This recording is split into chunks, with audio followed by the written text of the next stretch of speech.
Welcome to the Amy Edwards Show. I'm your host, Amy Edwards. We are centered on transformation and becoming our next best version in these shows and learning from experts like today's guest, Brooke Rodd, which I'm so excited to get to.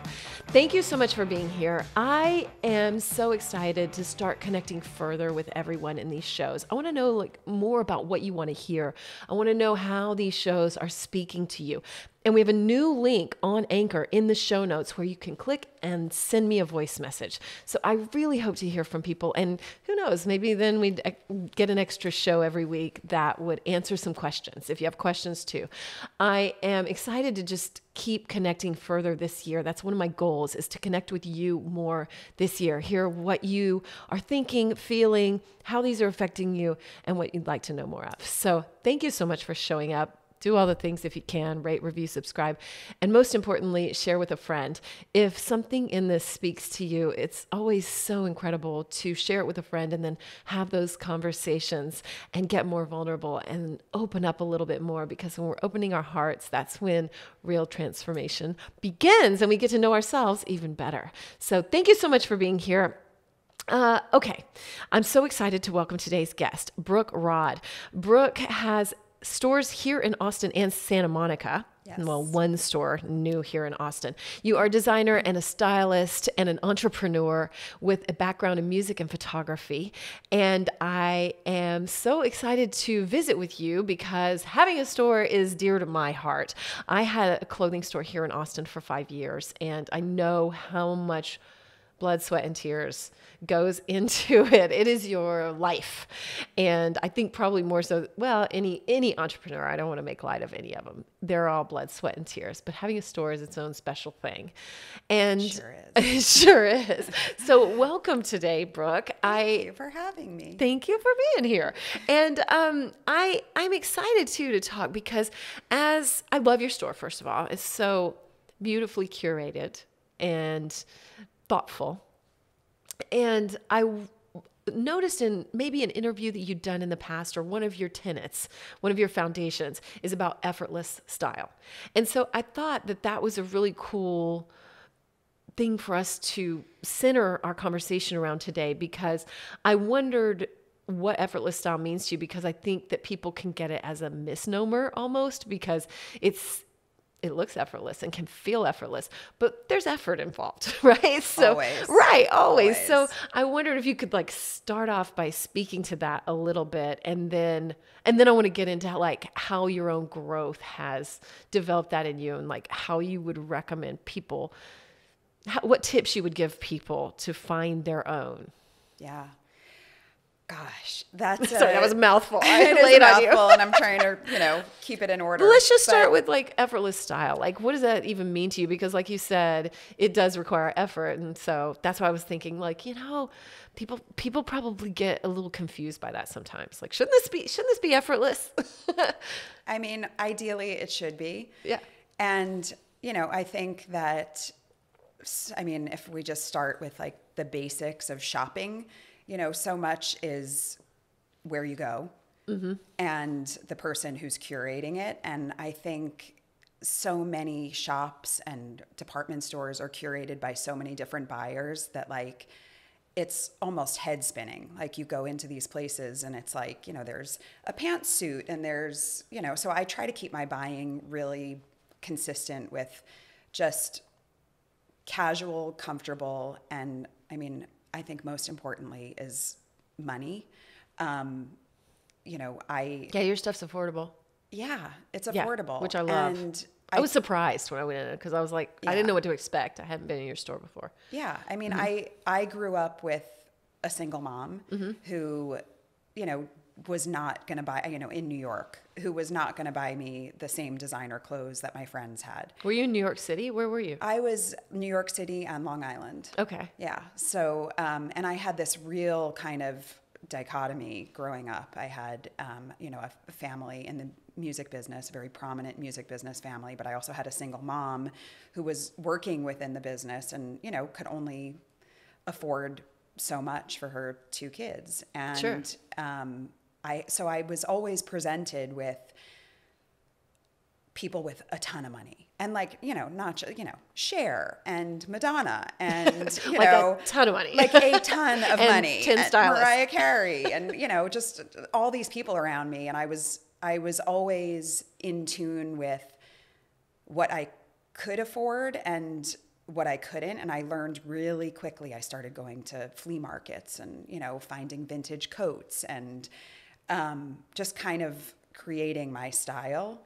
But you also noticed that style mattered. Like style matters when you're in music, but style matters, period, I think.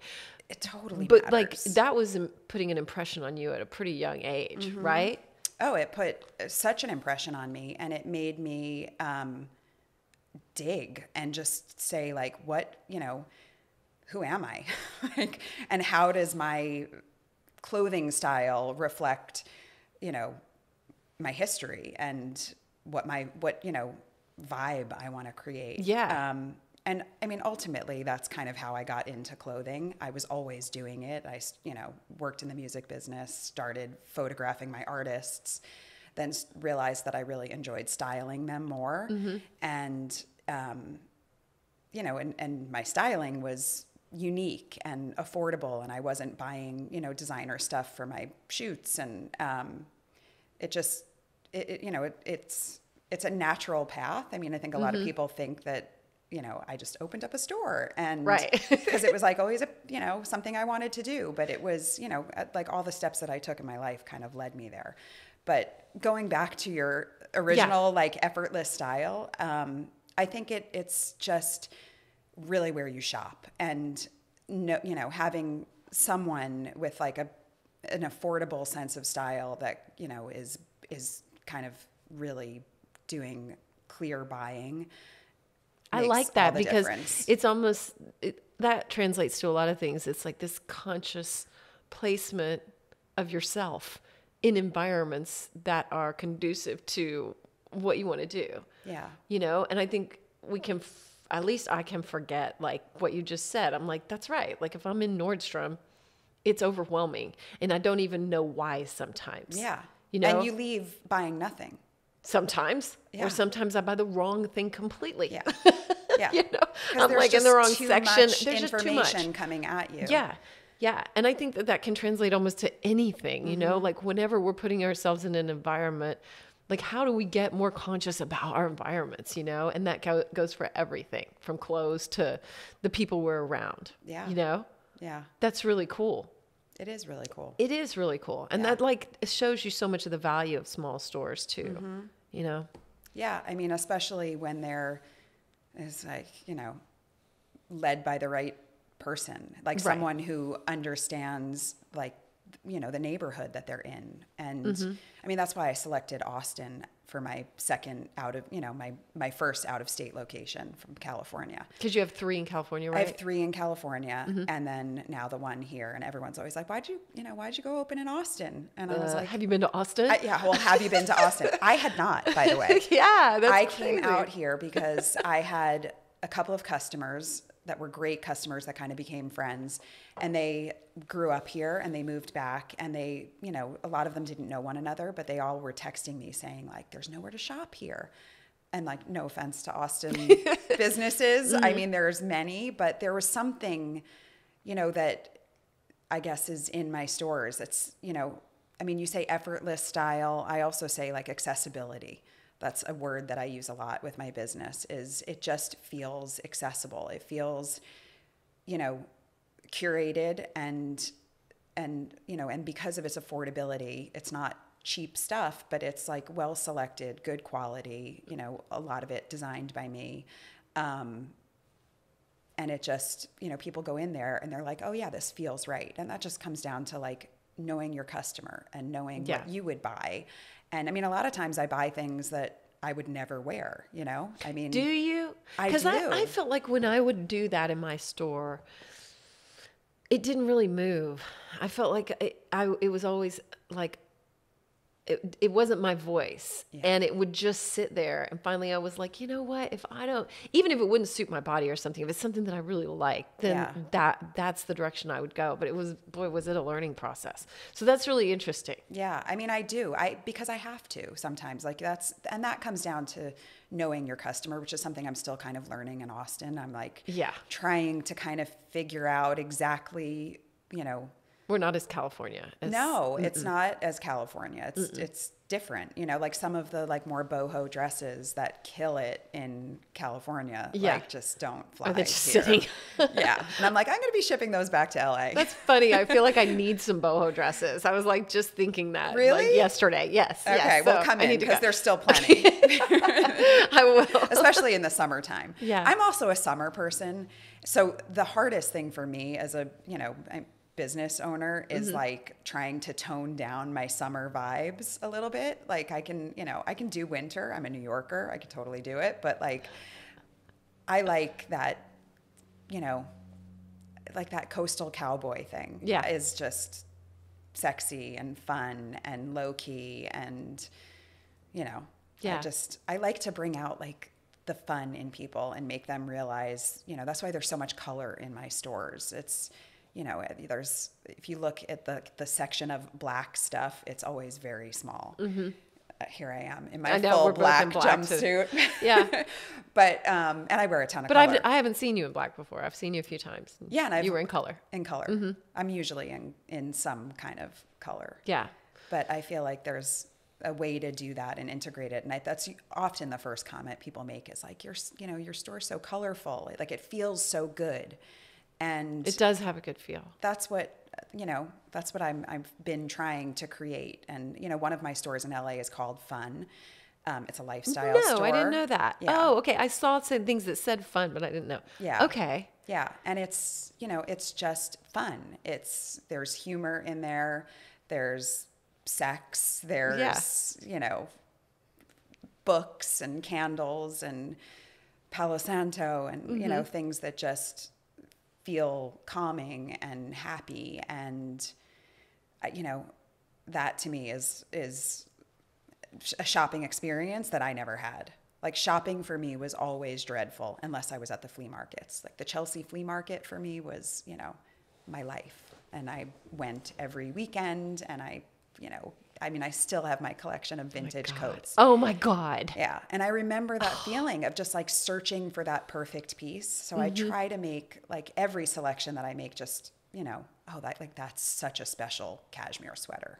Like it's got that little pop of neon and it just makes me happy. And people say that. They're like, everything I buy in here just makes me happy. I just leave happy. I leave with a bag of stuff and it was not that, not that much money. And I'm just happy. How much of like what you do personally, which I don't know your habits or anything like that. So I'm just curious about them. How much of that like feeds this, quest for providing this happy experience and stuff? I mean, like what's your life like? Really fucking depressing. No, I don't believe it. No. I mean, I try to like, my values are, kindness always and integrity and just trying to stay focused and happy as much as I can. And I'm not going to lie, part of what makes me happy is getting dressed in the morning and, just feeling good about the way that I look. And I mean, we could get into a whole slew of, back history, body issues, never feeling like I was the skinny girl, and finding a way to kind of dress around my flaws, my perceived flaws. Yeah. Well, that surprises me because you look so great. Oh, thank you. Yeah. Thank you. I exercise. I'm a runner. I'm, I've done Ironman triathlons. So I have a healthy focus in life, but I have a really balanced focus. And yeah, I mean, it sounds corny to say, but like a huge part of that is style. It's just like how it makes you feel in the morning and, finding the right outfit to match your mood. And Well, I think that if somebody thinks that, they maybe discount that or something like that, or look down on it or whatever, they're kind of kidding themselves because they've got style too. Like Yeah. whatever it is, you've got some. So I don't know. I just think, why not be more conscious about it? Yeah. Why not figure out what you're reflecting? And I think that, being in touch with those values is so crucial. Like your values show in what you're selling, Mm-hmm. And that's integral. It is. Do you notice that consciously or? Completely. Yeah. I mean, the accessibility piece. The accessibility. Again, I like, I always try to not use the word affordable because I feel like so many people equate that with cheap. Yeah. And there's nothing cheap about what I'm selling at all. It's not fast fashion. It's, it's affordable. I mean, I could mark things up like many shops that private label do, but I don't. And I pride myself on, volume over, raping people. Yeah. And it's, so people come in, and I think where that kind of becomes obvious for me is and I hate to even talk about this also, and I won't name names, but my celebrity following in Los Angeles. It's, these are people that could go anywhere, and they repeatedly come back to my shops and, shop. That's shop good. For their, I have a kids store. They shop for their kids. They buy dresses in my dress shop. They, buy gifts in my lifestyle shop.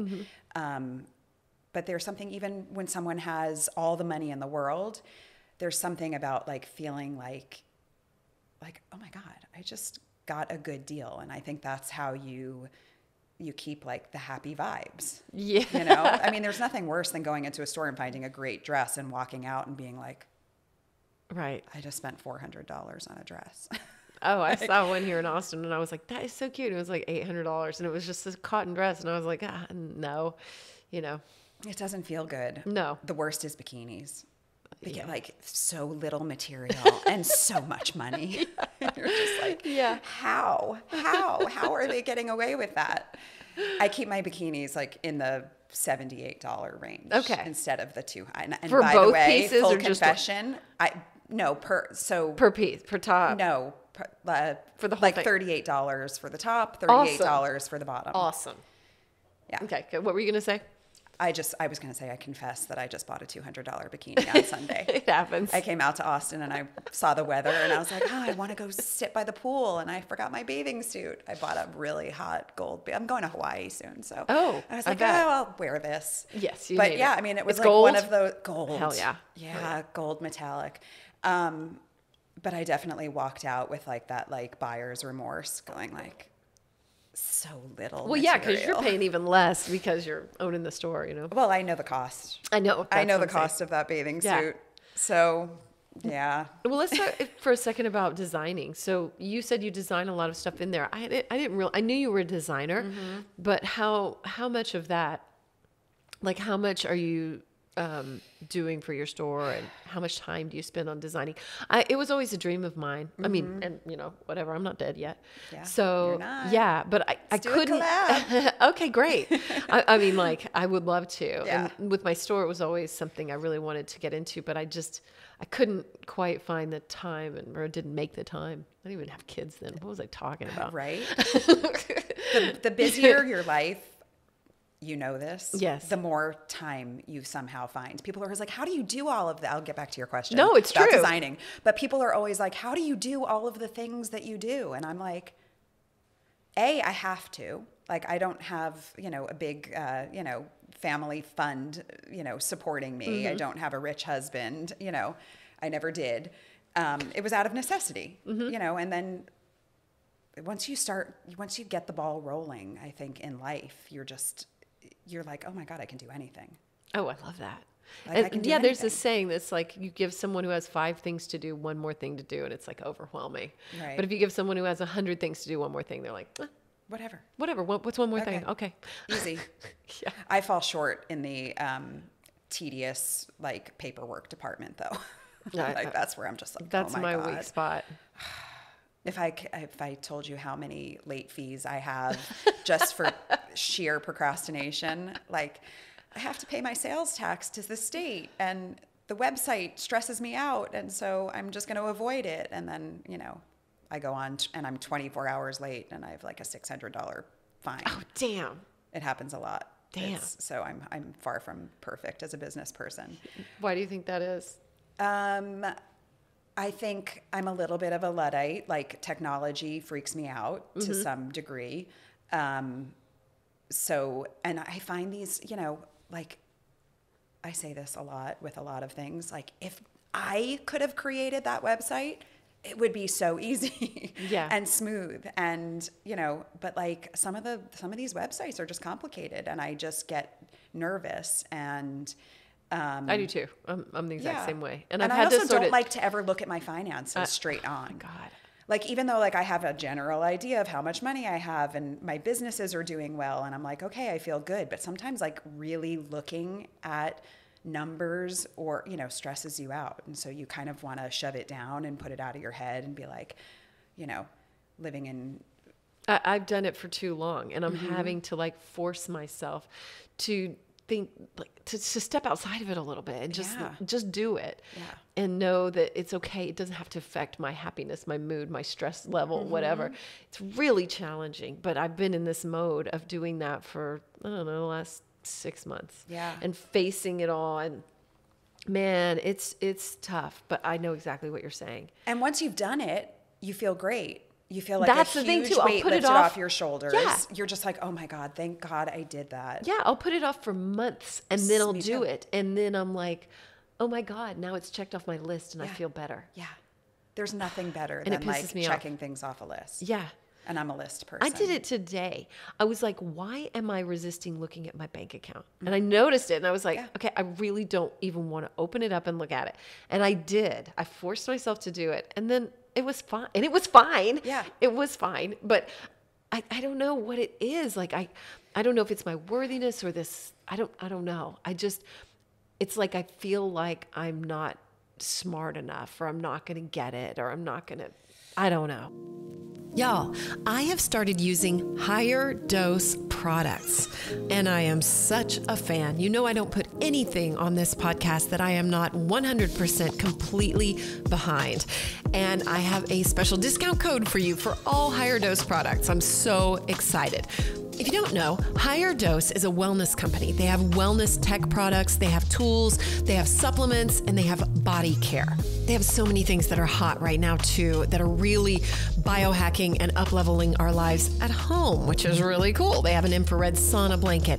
They have an infrared PEMF mat that I'm so excited to be sharing about soon. One of my favorites though is the red light face mask. It stimulates collagen, it activates glowing skin, reduces fine lines, regenerates cells, and it's soft. It's not like one of the hard plastic ones, so you can kind of move it around on your body, which I've been doing, and I am seeing amazing results. I am absolutely addicted to it. I use it every single night, and I'm using it in conjunction with one of their other products, the Glow Serum. And I'm very picky about what I put on my skin, and I am loving the Glow Serum. It's specially formulated to plump and hydrate and stimulate radiant skin, which that's the goal. They have a ton of other products too. Magnesium ingestibles, magnesium body care, which has a healing oil and a serotonin soap that you can use in your bath, which I've been using too. It boosts your mood, enhances your skin, and deepens your detox, gets you calmed down. Anyway, I'm a fan, so I'm so excited to offer you 15% off using my code MAGIC15. Go to the show notes. You can click through on the link right there, or if you go to Higher Dose, just enter the code MAGIC15 and you'll get 15% off. Higher Dose has been featured in Goop, Glamour, Elle, Vogue, Bazaar, Allure, basically you name it. And there's a reason why. So go check it out. It's at higherdose.com and enter my code MAGIC15 for 15% off. Are you ready to up-level your pleasure practice? I have in mind, and the main things that have helped me are the tools that I've found from Wands. Wands creates luxurious products that encourage us all to honor our body, celebrate our sexuality, and live in pleasure. with more pleasure all the time. One of my favorites, if you listen to this show, then you probably already know, is the Cervix wand. Wands has trademarked their #1 best-selling glass pleasure wand. It's for vaginal and anal de-armoring, and it's designed for cervical and G-spot stimulation. And let me tell you, it's incredible. It's helped thousands of women become more connected to their bodies and their pleasure, and supports them to heal pelvic pain through self-yoni massage, and helps awaken more pleasure. Just recently, I've ordered the Venus wand, another trademarked wand from Wands, and it's designed to activate and awaken the G-spot and more. Also, don't miss one of their new offerings, which are free bleed blankets that can be used as waterproof intimacy blankets. They have a beautiful selection now available. But take a look around at wands.com, that's WAANDS, because they have a huge selection of incredible items like yoni eggs, crystal pleasure wands in amethyst, black obsidian, anything that your heart desires, and so much more. Check them out at wands.com, that's WAANDS.com, and use my link in the show notes to get 10% off, or simply enter my code Amy Edwards at checkout. Again, that's WAANDS, wands.com. Girl, you know what it is? What? It's freaking imposter syndrome. I've talked about that on my Instagram page a lot. Let's over talk the about years. Whew. I mean, we get to I'm 47, almost 48. And I just turned 50. So, yeah. I mean, you get it. You get to this point, like you curate your life. You create this life, and you're putting yourself out there. I'm putting myself out there. And there's this, really, we could talk about social media, but like there's this vision, that other people have of you that is like, holy shit, she's got it together. And none of us really have it together. Like it's effort. It's like how much effort you put in every day. To look effortless. Yeah, it's what we just talked about off camera, off podcast. Mm-hmm. It's like just putting in the work every day, like waking up every single day and making choices. And we know what goes into that. But from the outside looking in, we just look like everything's easy, or, some people do. Some people, I think that that's the preconceived notion about me when people are looking from afar saying like, wow, she's got her shit together. Absolutely. From looking at your Instagram, absolutely. I thought that. I was like, oh. But I don't. I'm, I've got a, 19-year-old and an almost 17-year-old, and they're complicated and, not hitting the marks that, they should be hitting at their ages. And, it's like nothing is ever really together. And yeah, so I think in some ways, looking at those things, those, like the static parts of business that like we can't really control, our bank accounts, our, paying our bills on time, income versus spending, like, all of the like the concrete static pieces of business that we have no creative control over, is almost like looking in a mirror. It's like, okay, I might, like maybe I have it all together, but like, do I have it all together? Do I have enough money to be doing everything I'm doing? Like, do I have enough money to be flying to Austin and spending, a week and a half a month here and hemorrhaging money on Airbnbs and hotels while I run my business? And, it's just scary to look at hard facts sometimes because they trigger, insecurity or unworthiness, or feeling like an imposter, which I think any successful person always feels like an imposter. I've had this conversation with so many women that are successful, and they all feel the same way. It is a constant theme in ambitious, successful women's lives, that they just feel like, it's not real. What am I doing? Like, what am I doing? Yeah. And when are they going to find out? When are they going to find out that I have no idea what the fuck I'm doing? Right? Yes. And then there's the 10,000 hour rule, right? Which is like you are technically an expert at anything you put 10,000 hours into, which I've done for sure in fashion and styling and photography and music, and all seem in some ways unrelated, but they're not. They all got me to the point all of those steps got me to where I am now.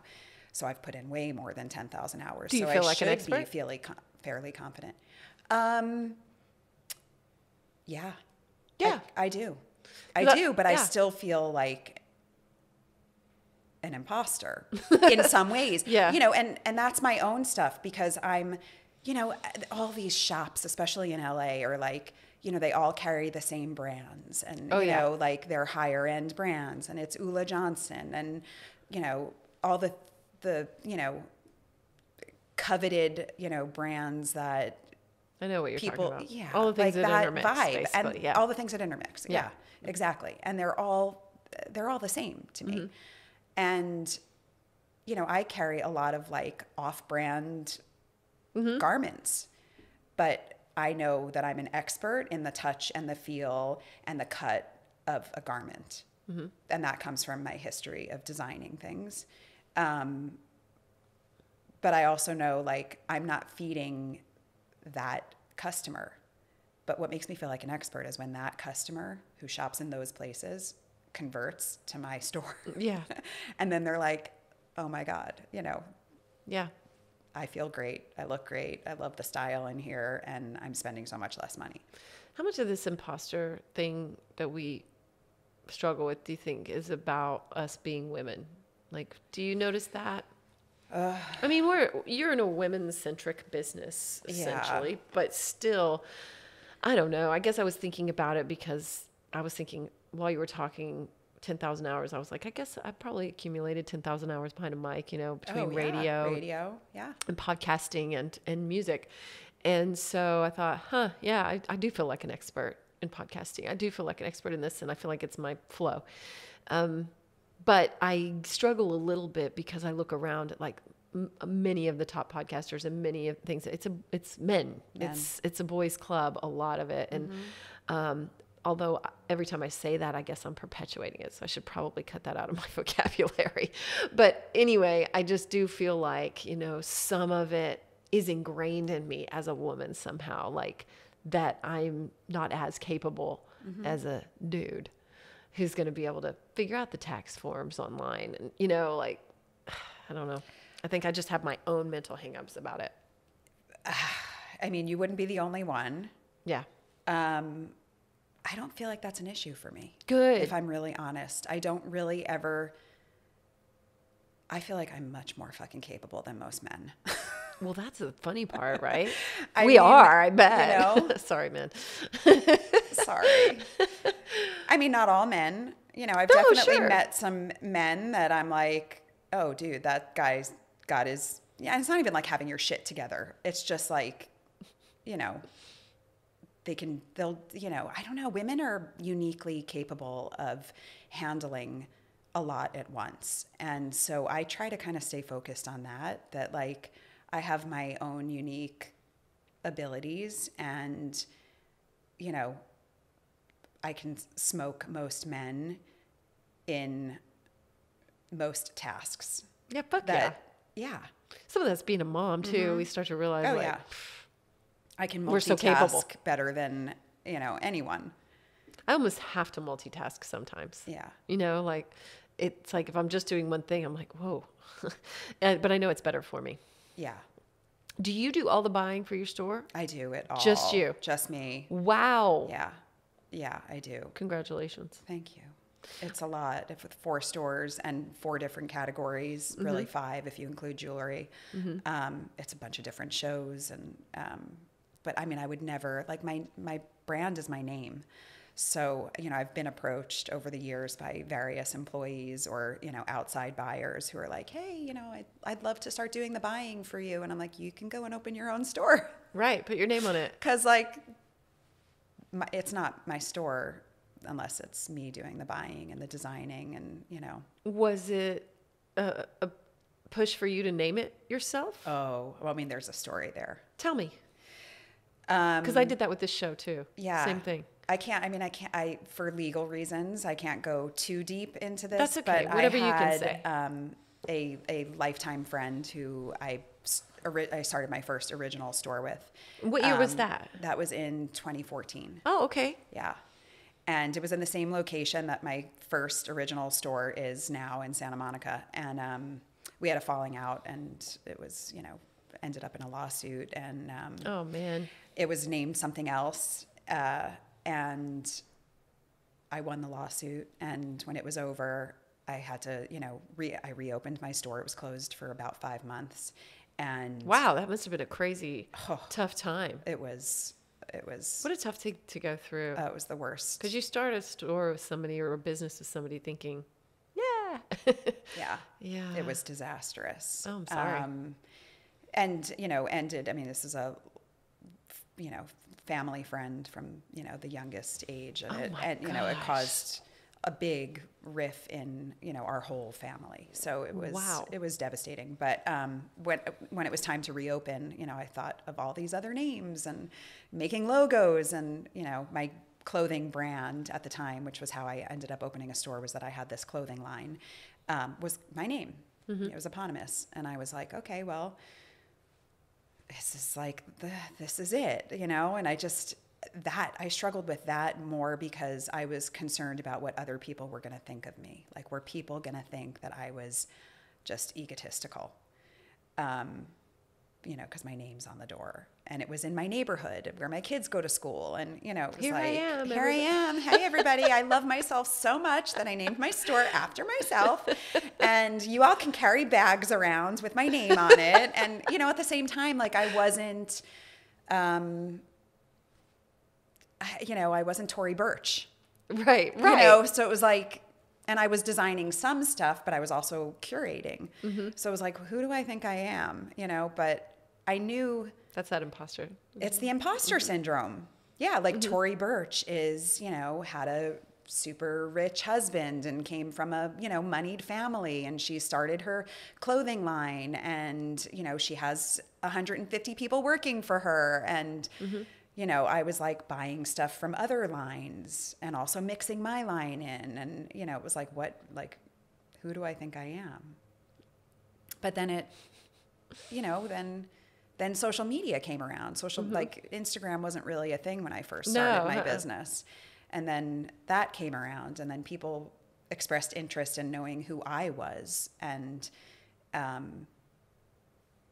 yeah. Well, it sounds like it fits now, Yeah, but it does. It kind of, like, I've grown into it, and I feel more confident about, how my brand is me. And, the man who I'm dating is always telling me that I shouldn't be posting, like, all my personal stuff on my page. And I'm like, but my brand is me.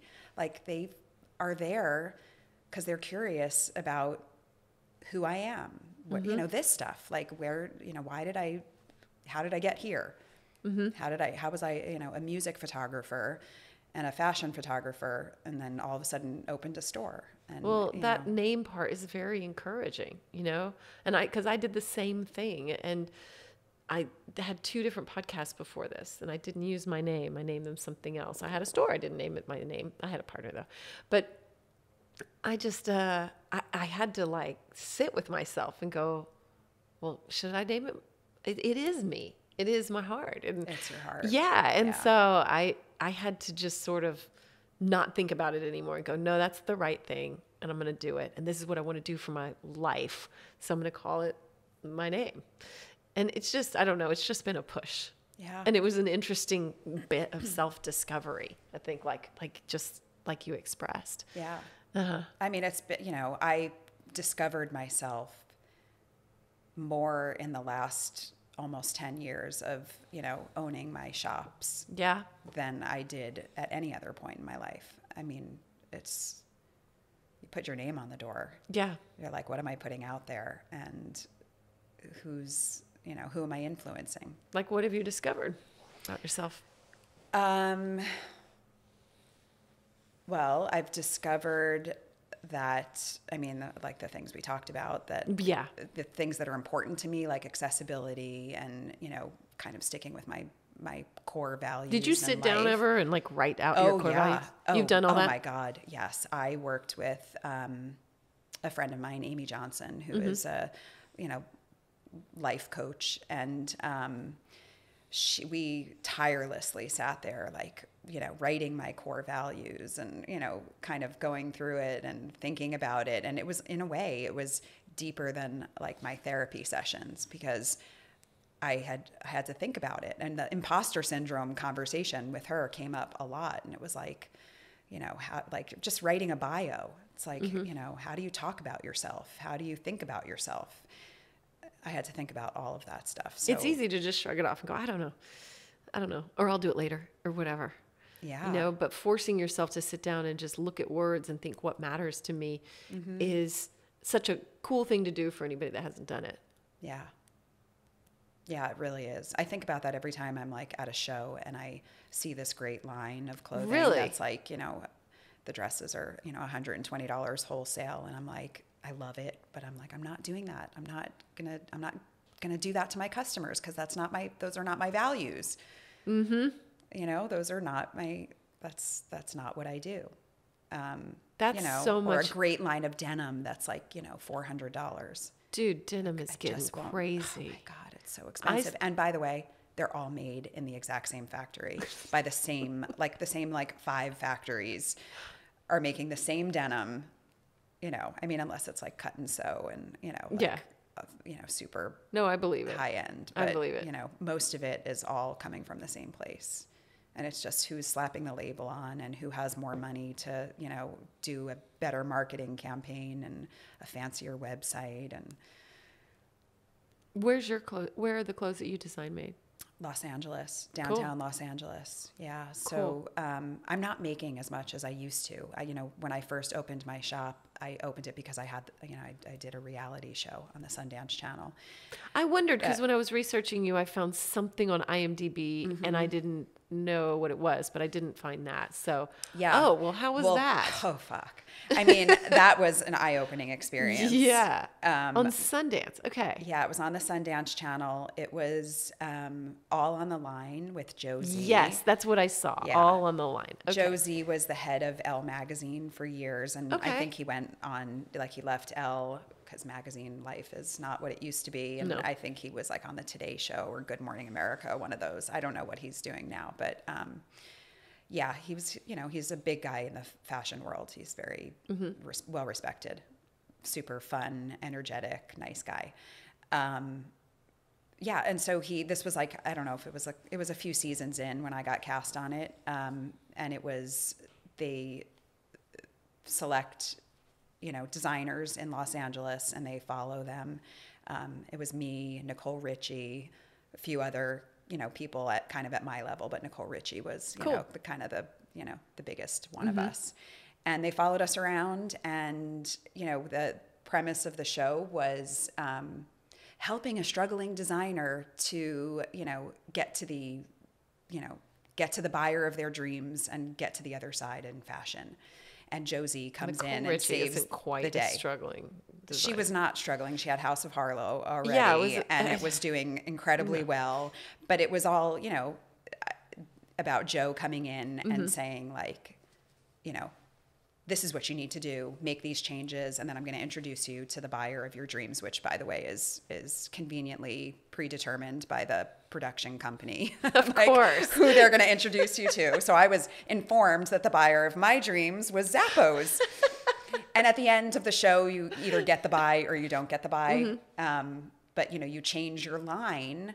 Very key here. You change your line based on the drama that the production company and Josie kind of create. This is reality TV. Sure. So, that's the behind the scenes of that is like, that's what's happening. Yeah. You have very little control over anything. And they put you in scenarios that make you lose your shit. And they totally change, take a sentence from something you said and edit it into, another area where it doesn't apply or makes you look bad. Right. For the most part, they made me look good. I mean, there was a couple of digs in there, here and there, but yeah, Joe came in. I was making wrap dresses at the time. That was what I started with, was kind of a Diane von Furstenberg style wrap dress that was more affordable, again, accessibility. Yeah. And I was also eco-conscious in that I was buying dead stock fabric. So I was hunting down, fabric that had been discontinued by larger designers and was sitting in warehouses collecting dust. And I was like, what can I do with this amazing fabric and save the world, like save the earth? Yeah. That was like my, that was where the angle I was coming from. And so I started buying up all of this, and again, super colorful, a lot of like vintage 1970s patterns. I started using old swimwear. So a lot of it was water resistant, kind of had like a surf vibe, coastal edge. And I started making those. And when Joe came in to the show, he was like, what are you going to do about your fabric problem? And I was, and I'm like, I'm going to keep buying dead stock fabric. And he's like, but how are you going to sell 2,000 if you can only get 40 yards? So that was the problem. And ultimately I created a line that looked nothing like my line of wrap dresses. And I created a great line. I used silks and, I made $200 retail silk tank tops and cute little mini skirts and gold jackets, and the line looked incredible, and I got the buy from Zappos. But it sold out, but it didn't like sell so well that, I ran it again. Yeah. However, if I had stuck with my original concept, which was these amazing wrap dresses that were flying out the door in Los Angeles and I was selling, my first run was 300. I sold them out of my garage at my house and to local moms. Yeah. And I instantly, like 2 months later, made another 300. So I sold, ostensibly I sold more wrap dresses out of my garage than I sold this silk, expensive, overpriced line on Zappos. Yeah. And had I just, not been controlled by the production company and insisted on making my wrap dresses and getting that buy into the hands of these, American women, affordable, super cute, colorful wrap dresses, I'd probably still be in the wholesale world selling on Zappos and in Nordstrom. And wow. But you don't regret doing that. Oh, right? No. It gave me a little bit of money to open up my first store and experience is invaluable, especially in LA, I'm sure, having just that reality show experience of knowing what that's like, because you might have wondered otherwise. Oh, yeah. I mean, my kids were little. They were in it a little bit. My ex-husband was in it. They made him look like a, dope. It was just like, it was, I don't talk about it very much. Every once in a while, someone's like, what? You were on a reality show? I'm like, oh, God, don't tell anybody, please. I wish it could go away on the internet, but it can't. It wasn't super easy to find because I did look around. Oh, good. Yeah. Good. Yeah. But I look cute. There was one blog that wrote about me, Tom and Lorenzo. Oh, yeah, of course. I don't know if they're still around. I don't either. But they were like fashion bloggers. And I think I have to remember what the sentence was, but the title was like something about like, she has a great set of eyebrows, but... Oh, wow. But... They were so bitchy. They were kind of bitchy. So bitchy. Yeah. How has, this entrepreneurship journey you've had fed your own style, do you feel like? Do you think it's made it more effortless in some ways, or what do you think? Oh, yeah. I mean, I think it's given me more confidence. Ooh, I like that. In dressing. Yeah. Yeah.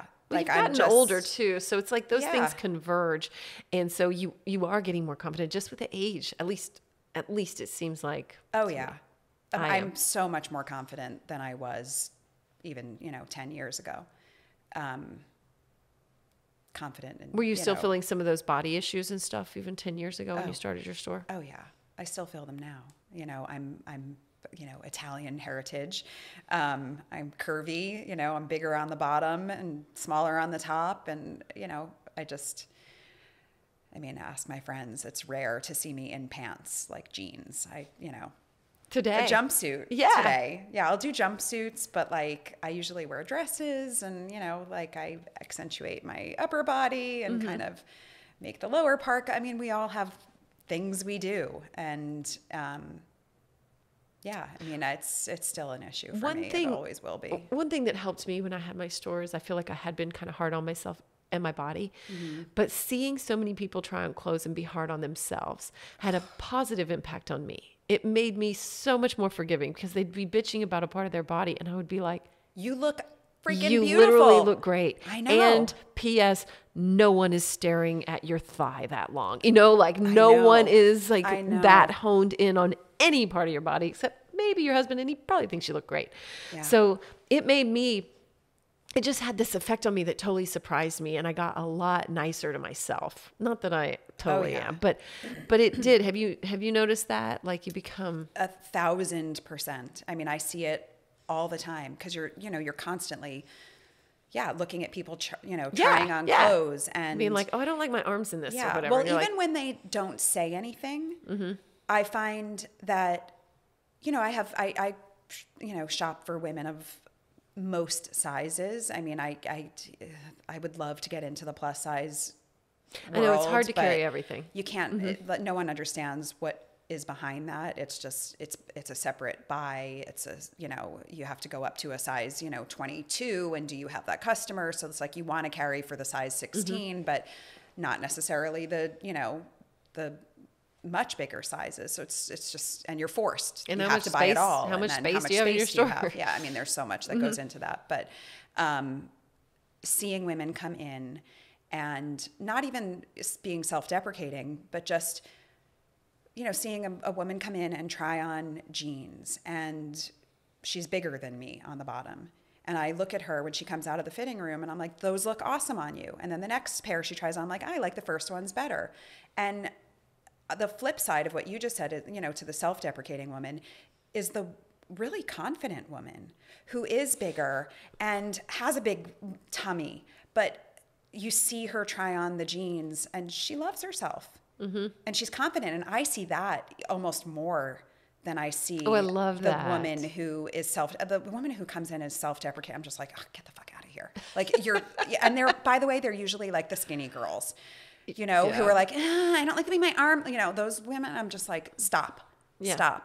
It's the woman who comes in who is bigger and confident and feels beautiful and puts on those jeans. And I'm like, wake up, Brooke. Yeah, what am I complaining about? Like, I can wear jeans just because I have short legs and curvy thighs. Like, you can wear some jeans. If she can wear jeans and she loves herself and she feels good, I'm going to wear some jeans. And she looks good. And she looks good. And she looks hot. Yeah. Yeah. I'm going to wear jeans tonight. That has been huge for me. Like, I'm going to do it. I am going to wear that denim tonight. And I'm going to put on a cute heel and feel confident. Yeah. Because it really comes from within. And like you just said, like, no one is looking at your thighs that long. No, they're not. They're not. We're No. women. We look at what other women wear all the time. Yeah. Do you ever see like a bigger, fuller woman and you're going, she should not be wearing those jeans? I don't ever think that. Some women do, but I don't think that way. I don't either. I just look and I see confidence. If I see confidence, I'm like, you go, girl. Me too. Like you see, someone, like the light in someone's eyes. Like, how do they feel about themselves? Do they love themselves? And I think, I grew up not like loving myself, not loving how I looked. Yeah. I had all these like skinny, perfect friends with like perfect boobs and, How does that comparison affect you now? Like, not at all? I mean, a little bit. I'm on not going to social lie. media. Like, yeah, there's definitely, I still, like I said, I'm like, oh, I wish my legs were skinnier and, my boobs were bigger and, I mean, whatever.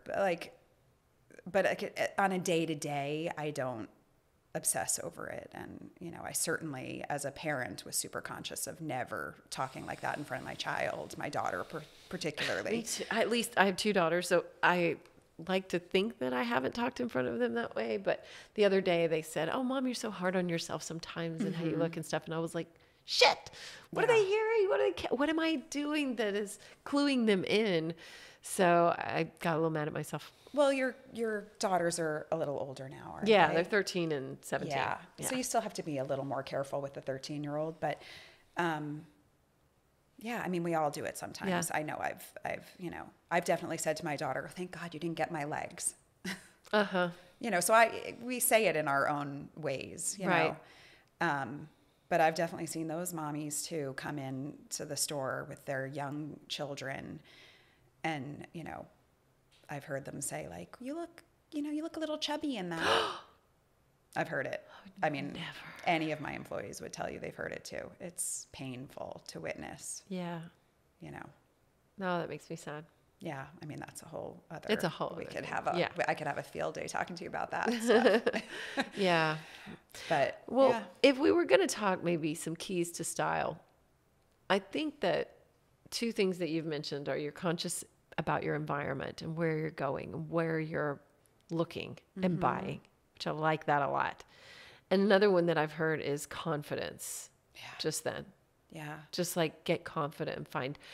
Well, I think for me too, part of confidence is being tuned into what feels good on my body, because Yes. Not what's trendy. not what's trending. Because sometimes I'll be like, that looks so good on so-and-so, or if I see it somewhere and then I try to wear it and I'm like, I never like stuff that's like ruched right here or something, because it makes my boobs look real big. And like, Yeah. I don't like how I feel in it necessarily. So if I can just let that go and like find the things that I feel really confident in. So would you agree with those two? And what else would you add to that?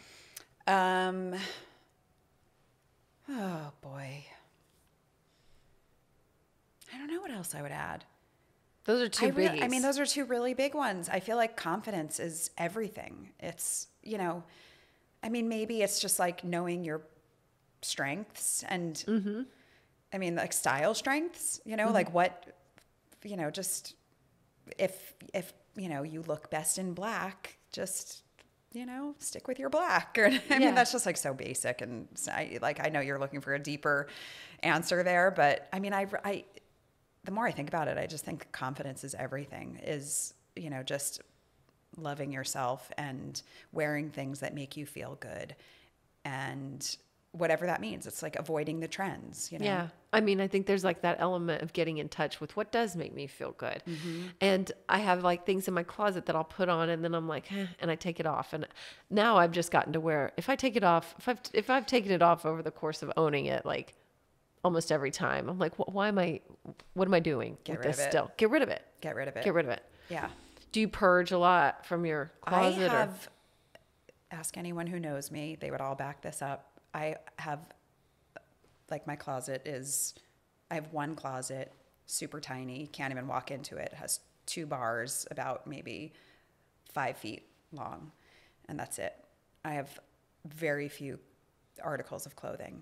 I have multiple stores filled with clothing that I can grab anytime I want, but even my staff would tell you I never take anything. They're always like, take that, take it. I'm like, but I could sell it. I don't know how you do that. I'm so impressed. Yeah, I just do not have a lot of clothing. It's weird. I wear the same things. I style them differently. I have like a lot of basic tanks that I wear with like different skirts. You know, a few pairs of denim, maybe 2. Because this small closet is not packed full of stuff? No, not at all. I get rid of things quickly, like if they're damaged or if I don't, you know, sometimes I get suckered into, you know, just like all of us, like you said, the ruched stuff that, you know, just doesn't work for you. Like I'll, you know, something with like a sleeve, like a little puffy, you know, sleeve, and I put it on and I'm like, ugh, who is that? Like, that's not me. I love that dress, but like, it's not me. No, I just don't have a lot of stuff. Yeah. I don't shop. I shop for a living, so I never shop for myself. No, I understand that. People will come in my store and be like, how do you not buy everything? And I'm like, I already did. Yeah. I literally bought everything. You bought it all. Yeah. And somehow, even if it's not at your house, you still, it satisfies that shopping need. And then the last thing you want to do is like go shop. Yeah. Yeah. I mean, I probably should have more. Like I just wore this jumpsuit the other day. I like it a lot. lot. It's like the 3rd time in 3 days that I've worn it. It looks perfect for that. How do you see the world right now as far as style? And I feel like since the pandemic, you know, we've just gotten a lot more casual. I mean, shit, I'm wearing like a unitard thing today. I love it. But you know, how do you see the evolution just in the last, I don't know, 10 years or so? I mean, I think things are getting more expensive because of the trend towards ethical fashion, which I get and support. And, but I think it is somewhat unrealistic for the everyday human. Not, I was going to say woman, but, you know, men Cuban, purchase clothes non-gender, too. sure. Like, it just doesn't matter. You know, we all do it. And, you know, there's so many. I mean, Amber Valletta is a great example of someone. She's a former model. Sure. To anyone Love who her. doesn't know, probably still doing some modeling, but she, you know, has this whole, you know, I think she has a website now, but dedicated to, you know, ethical fashion and, you know, like the whole anti-fast fashion. And I mean, that's where I see the trend going, but the more ethical you get, the more the price tag rises, and not everybody can do that. So, I mean, what I would love to see is, you know, factory reform and, you know, companies taking more big companies that have, you know, a lot of money taking more responsibility for being more ethical. You know, and I think it's happening a little bit. You know, I think the prices on some of that merchandise can go up a little bit, and the everyday person can swallow it. But, you know, I'd love to see some regulations around it, and maybe, you know, forcing more companies to manufacture here. It'd be great to see that change. Yeah, for sure. You know, but the trend, you know, the question was the trend, and the trend that I see is that the prices of, you know. How do you see it like as far as casual versus maybe not casual? You know, like how do you don't you feel like we've gotten a little more on the casual side? And Oh, yeah. personally, I love that. I think that resulted in, you know, from COVID. Yeah. Definitely. I mean, my buying changed as soon as, you know, I was shut down for about 4 months in Los Angeles during the height of COVID, and my buying completely changed. It had to. You know, it was like athleisure and here's your you know, sweatpants, joggers and long sweaters, and some of that has stuck.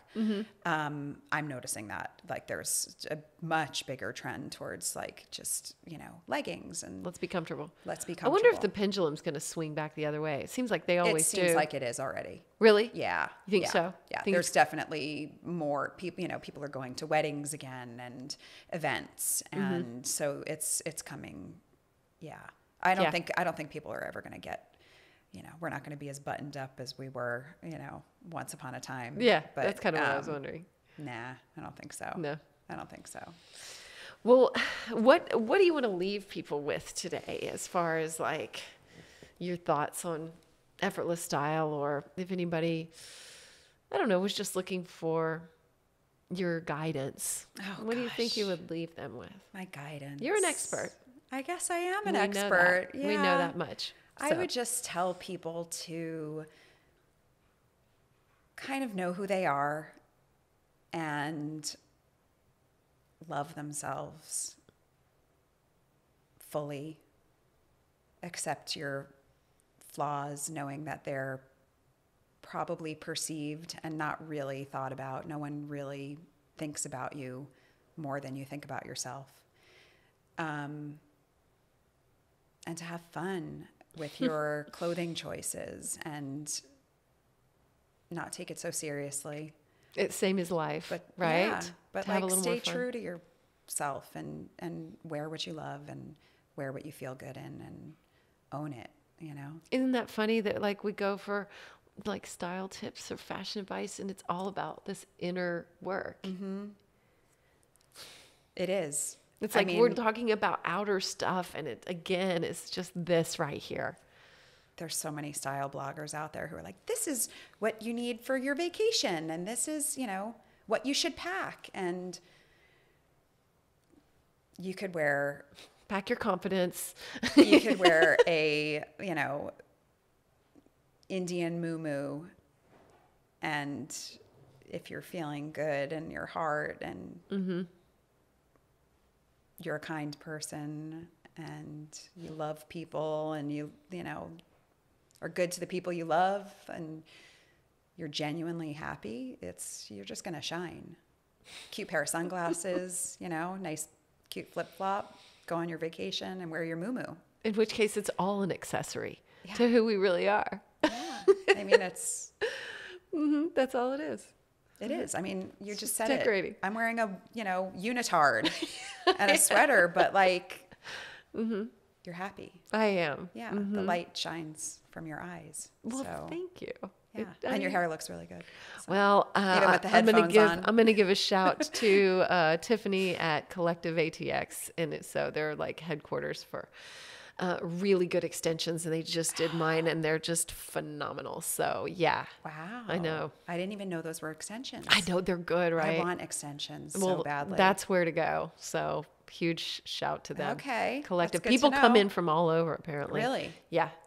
It's right on South Lamar, right by the Draft House. Oh, okay. So, very get that nice, info from you. very nice salon. And I went to Tiffany, the owner, but Okay. everybody there's good. And as long as we're on the subject, they keep all the hair in stock, and so you don't have to like order the hair. They just have it there, and then they match your hair and like What color about it like and if you everything. color your hair, then They color it. They have to color your hair. They do the whole thing, or I think they'll color. They didn't do much color on mine, and they colored the extensions to match. So they did like something on my roots, and she did like a few little things. And whatever it was. I'm very it wasn't much. devoted to my hair colorist in LA. Well, I think they probably work Shout with out that. to Juvencio Jimenez. There you go. That's a cool name. Juvencio. I He's the love best. it. 12 or 13 years we've been friends. So, Oh, nice. yeah. So I'm like, if I get extensions, I'd have to let someone else color my hair. I don't think I could ever do that. I don't know. I think they could work together and probably just color the extensions and make a match. Yeah. Yeah. So anyway, shout out to to know. Collective ATX. I'll put a link in the Collective show ATX. notes. I think I follow them on Instagram, or they follow They're me good. something. It's I've such seen them. I feel like a new person. Like I just feel like, Yeah, it looks great. thank you. Yeah. I love it. So, all right, cool. You shine. You shine. Thank You're you. shining, and you're helping others shine in the am. easiest, most effortless and accessible way. Accessible. Exactly. Yeah. Stay accessible. Put yourself in the right position, which I think is so cool. Well, tell everybody how they can find you too. Was there anything else you wanted to add before we go? No. Okay. Nothing. You Good. can find me in Austin, Texas. Yeah. At North Lamar Boulevard and 6th Street, right near Waterloo Records, across from REI and Anthropology. And then in Santa Monica, Los Angeles, California, 3 shops on Ocean Park Boulevard, just a mile up from the beach. And I'm gonna go to those. online at brookerod.com and on Instagram at brookerod. Easy. Yeah. You're easy to find. Easy. Yeah, very easy. Well, thank you so much for sharing all this today. Thank I you think for it gave having me, you're welcome. It gave me a really interesting perspective on style. And I think right at the end, just what you said, like it just hit me again, how it's all in here. And that's just such a trip to me all the time. Cause we really do think, oh, if I just get that one thing, that one pair of shoes, whatever the hell it is, that's going to be the key that puts it all together or something. I've thought Nobody that cares. so many times. So Nobody cares if they're, $1,200 Louboutins or, $40. Like nobody cares. It's like how you wear it. Yeah. It's how you feel in it. Beautiful. Yeah. That's so good. Thank you so much. Yeah. Yeah. Thank you so much for being here. And maybe this brought something up in you that you want to discuss with a friend or something, in which case, again, share it with a friend, have those conversations, because that's where true growth starts to happen. And that spreads in the world anytime that we're doing those things and connecting with others and getting to our truer self. Those things are like the light, they spread. And so anyway, I'm so happy you're here. And don't forget, if you have a question or anything you want to hear more of on this show, go to the show notes and send me a message. I'm so excited to keep connecting further. You can always follow me on Instagram too, at Real Amy Edwards. You can sign up for the newsletter at amyedwards.com, or I'm on TikTok at The Magic Babe. So I love you so much. And check out my YouTube too, because I'm starting to post more content there as well. And it's easy to find The Amy Edwards Show. So I love you so much. Thank you so much for coming. Thank you to our guest today, Brooke Rod. Follow her and keep getting style tips that come from within, because that's what it's all about. And I love that so much. And I love you. So thank you for being here. Till next time. This has been the Amy Edwards Show from Overcome Studios. Remember to rate, review, and subscribe. And thank you so much for being here. Sign up for our newsletter at amyedwards.com.